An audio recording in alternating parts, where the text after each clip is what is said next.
Two stories about flying. First, his first flight will discuss by Lame O'Flaherty. So let us continue with the understanding about two stories in one. The story, the story about flying. Two stories about flying. First is his first flight. We'll discuss about this, and second is about black aeroplane. And connecting to this, there are 2 points also. That is how to tell wild animals and the ball points.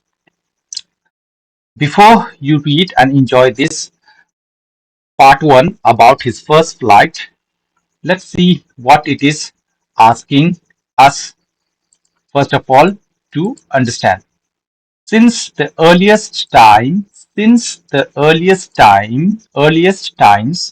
means from the starting period, humans have dreamt of conquering the skies. So sky is not the limit, and till today the scientists are trying to go beyond the sky.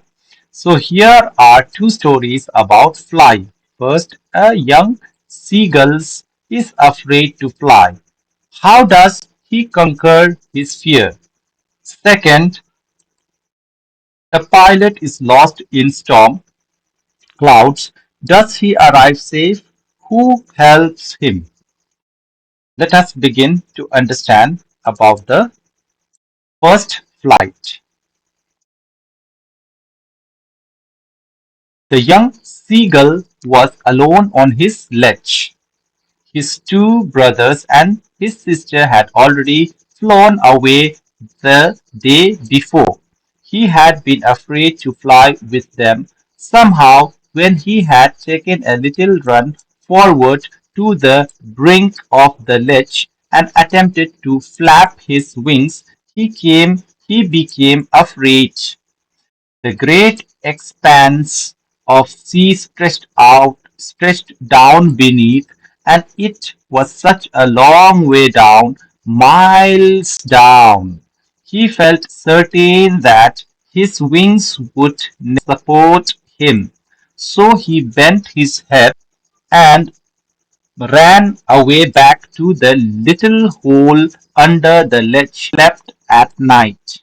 Even when even when each of his brothers and his little sister, whose wings were far shorter than his own, ran to the brink, flapped their wings, and flew away, he failed to muster up courage and take that plunge which appeared to him so desperate. His father and mother had come around,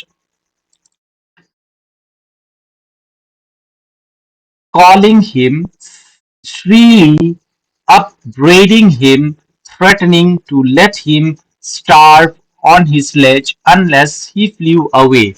But for the life of him, he could not move.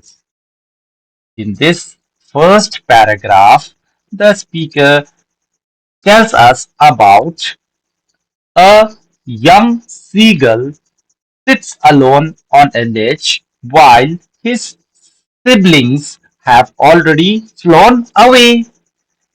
But he is scared to fly because he feels his wings won't support him. When he tries to run to the edge and flap his wings, he gets frightened by the height and the sea below. Despite encouragement and threats from his parents, he remains too afraid to take the leap. That was 24 hours ago. Since then, nobody had come near him. The day before, all day long, he had watched his parents flying about with his brothers and sister, perfecting them in the art of flight, teaching them how to skim the waves and how to dive for fish. He had in fact seen his older brother catch his first herring and devour it, standing on a rock while his parents circled around, raising a proud cackle. And all the morning the whole family had walked about on the big plateau midway down the opposite cliff, doubting him with his cowardice.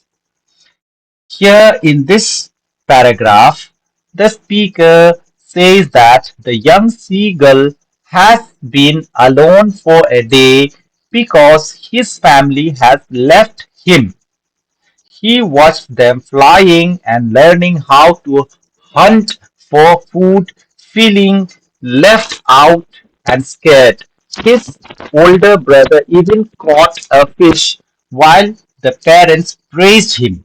Meanwhile, the family stayed on a nearby cliff, teasing teasing the young seagull for being too afraid to fly, that you are a coward. Moving ahead with the story, this is the picture that you will see. This is that young seagull, okay, who is afraid of flying by seeing the height, okay, the vast sea stretched here and the height. Seeing this height, okay, this bird, young seagull was afraid, okay. Two brothers, though the picture is here, okay, two brothers, but here it is, uh, yes, correct. One is father, one is mother, and two is brothers, and one is sister, correct. So finally, let us proceed.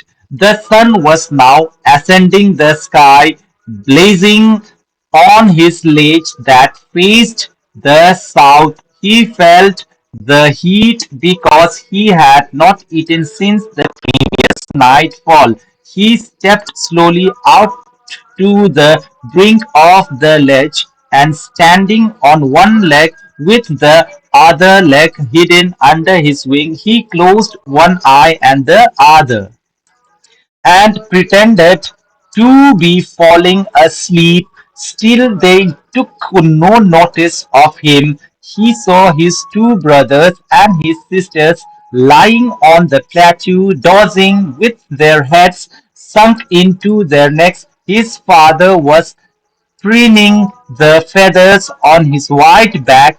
Only his mother was looking at him. She was standing on a little high hump on the plateau, her white breasts thrust forward. Now and again she tore at a piece of fish that lay at her feet and then scratched each side of her beak on the rock. The sight of the foot maddened him. How he loved to tear food that way, scraping his beak now and again to wet it. So, in this paragraph, the speaker says that the sun is rising and the young seagull feels hot and hungry since he hasn't eaten the night before.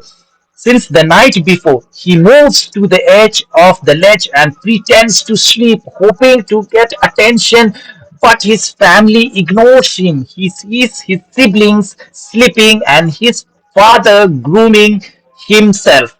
His mother, however, is watching him while eating fish. The sight of the food makes him very hungry and he wishes he could eat like her. Ka, ka, ka, he cried, begging her to bring him some food.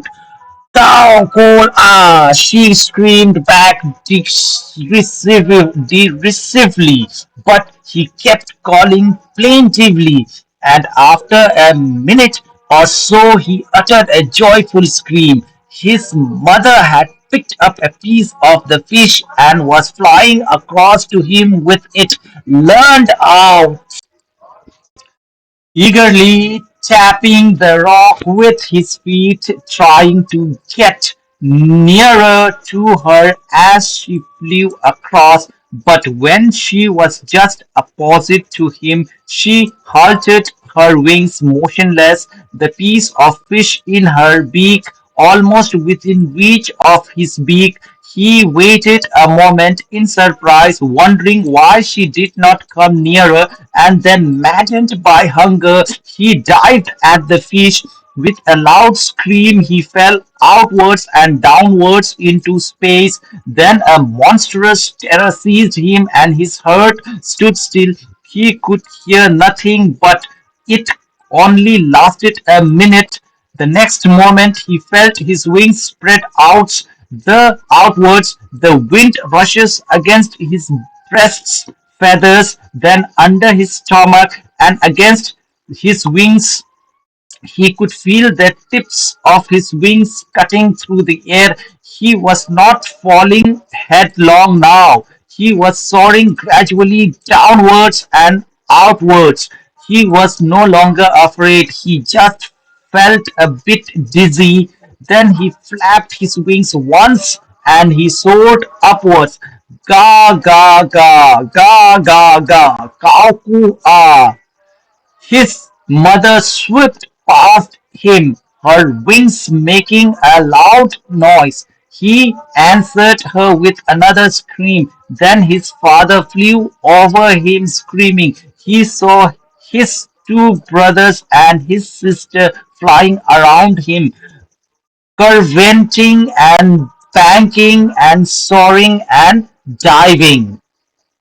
So here we can see that how mother seagull in her beak taking this one fish, and young seagull maddened with hunger. Okay, monstrous terror was with him. That was the deepest hungry he was having feeling. Okay, and the trick mother was applying here only, and all of a sudden she stood still here motionless, and the young seagull maddened with hunger dive at the food. Okay, seeing this food, the young seagull jumped and suddenly start falling down, and for a minute or while he was thinking that he was dying, but after that he was feeling that his wings were just stretched and flying in the air. Okay, so here in this paragraph, the speaker says that the young seagull begged his mother for food as he was very hungry, and she teased him at first, but then picked up a piece of fish and flew towards him.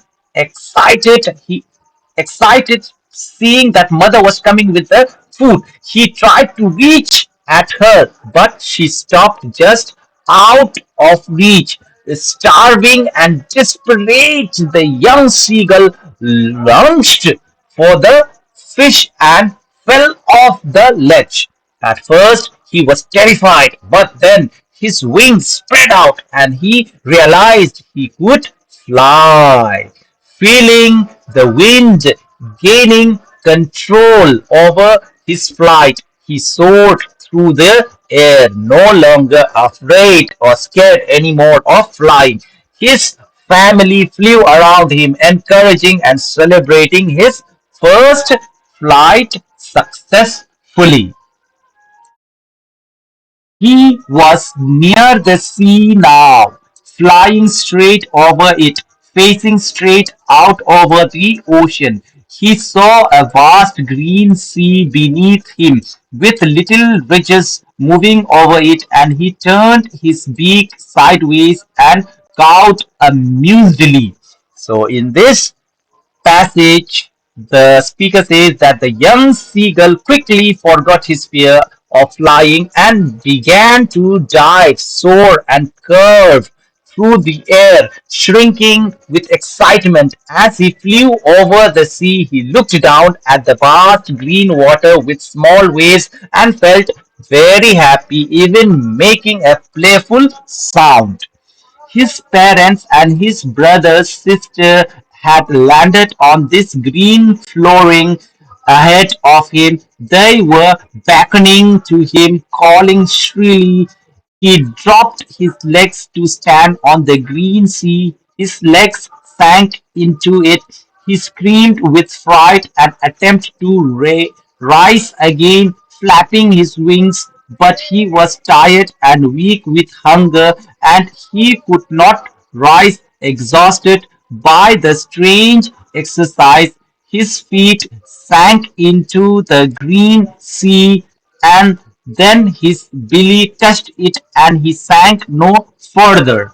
So here we understand that how he landed finally along with their family.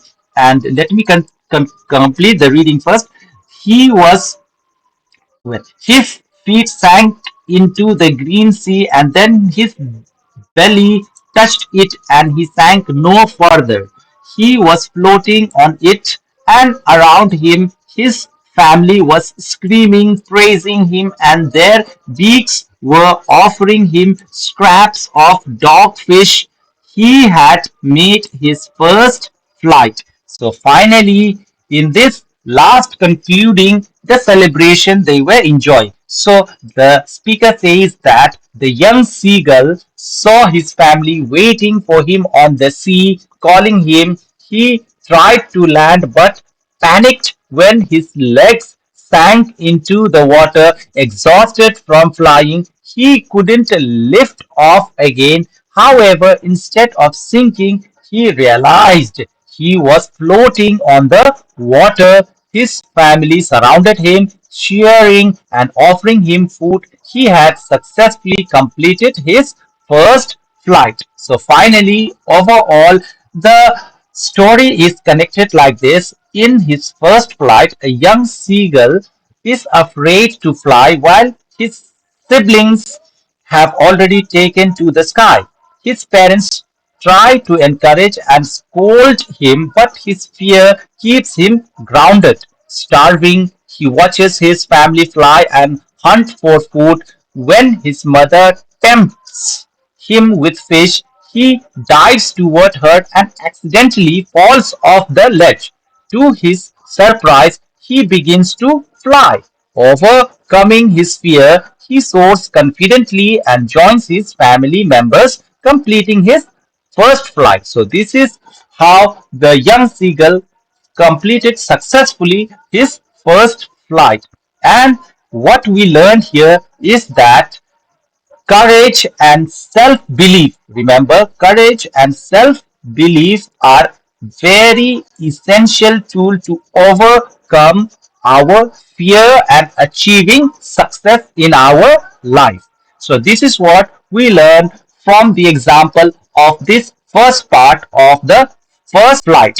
So thank you for spending your time and listening to my explanation, and I to explain in very simple way, and I hope you have enjoyed. So again I repeat, have your self-studying and read by yourself to have more enjoyment and better understanding than this. Thank you, and excuse me if my voice is glitches, okay, as the things are not okay, but still I try to maintain it. So after few days it will be all right again. We'll meet with the next flight, okay, about the black aeroplane. So till then, read and revise, and thank you very much.